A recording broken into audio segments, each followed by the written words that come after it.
আমি দাঁড়িয়ে আছি একটি 12 মাসি তেঁতুল গাছের নিচে। তেঁতুলের বেসিক্যালি সাইন্টিফিক নেম বা বিজ্ঞান ভিত্তিক নাম হচ্ছে তামারিন্ডাস ইন্ডিকা এবং এর ইংলিশ নেম হচ্ছে মেলানেসিয়াম ফাফিডা। সো এটি বেসিক্যালি ফোবাসি পরিবারের তামারিন্ডাস গণের অন্তর্ভুক্ত টক জাতীয় মিষ্টি ফলের গাছ। টক জাতীয় ফলের গাছ। টক মিষ্টি স্বাদের ফল তেঁতুল। তেঁতুল দেখলে বেসিক্যালি জিভে পানি আসবেই, এটা স্বাভাবিক। সো তেঁতুল কাঁচাতে টক এবং পাকলে মিষ্টি। কিন্তু আমি যে তেঁতুল গাছটির নিচে দাঁড়িয়ে আছি এটি কাঁচাতেও মিষ্টি আবার পাকলেও মিষ্টি। এটি মূলত 12 মাসি তেঁতুল গাছ।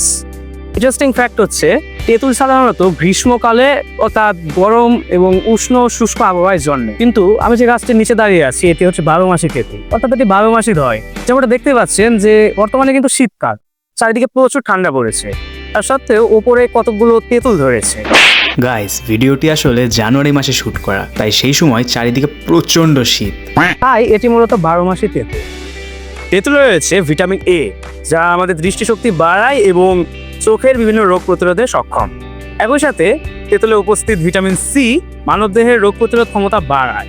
আমাদের দেহের কোথাও কোনো কাটা ছেঁড়া বা ক্ষত দ্রুত শুকাতে এই তেঁতুল খুব ভালো কাজ করে। তেঁতুলে রয়েছে প্রচুর পরিমাণে পটাশিয়াম এবং ডায়েটারি ফাইবার, যা আমাদের হজম শক্তি বাড়াতে সাহায্য করে, যার ফলে আমাদের কোষ্ঠকাঠিন্য দূর করতে এটি বেশ ভালো কাজ করে।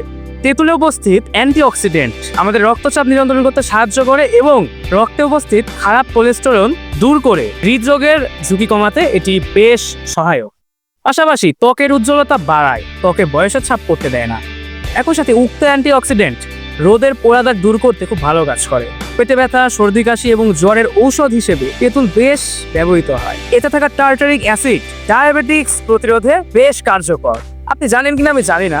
অন্যদিকে তেঁতুল গাছের ছাল দিয়ে ডায়রিয়া এবং আমাশয় রোগ নিরাময়ে আয়ুর্বেদিক ঔষধিতে ব্যবহার করা। তেঁতুল পাতার চা পান করা পরিবারতন্ত্রের জন্য বেশ উপকারী। তেঁতুল গাছ শুধু একটি ফলজ গাছ নয়, এটি পরিবেশ সংরক্ষণ, জীবনমান উন্নয়ন এবং কৃষি অর্থনীতিতে গুরুত্বপূর্ণ ভূমিকা রাখে। সর্বোপরি বাংলাদেশে তেঁতুলের আদি উৎপত্তি অর্থাৎ আদি ইতিহাস বলার মাধ্যমে ভিডিওটা শেষ করি।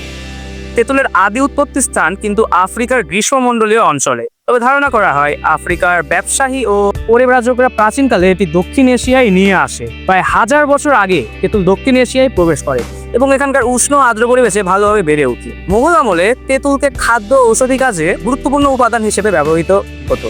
পরবর্তীতে বাংলার গ্রামীণ সংস্কৃতিতে তেঁতুল জনপ্রিয় হয়ে ওঠে।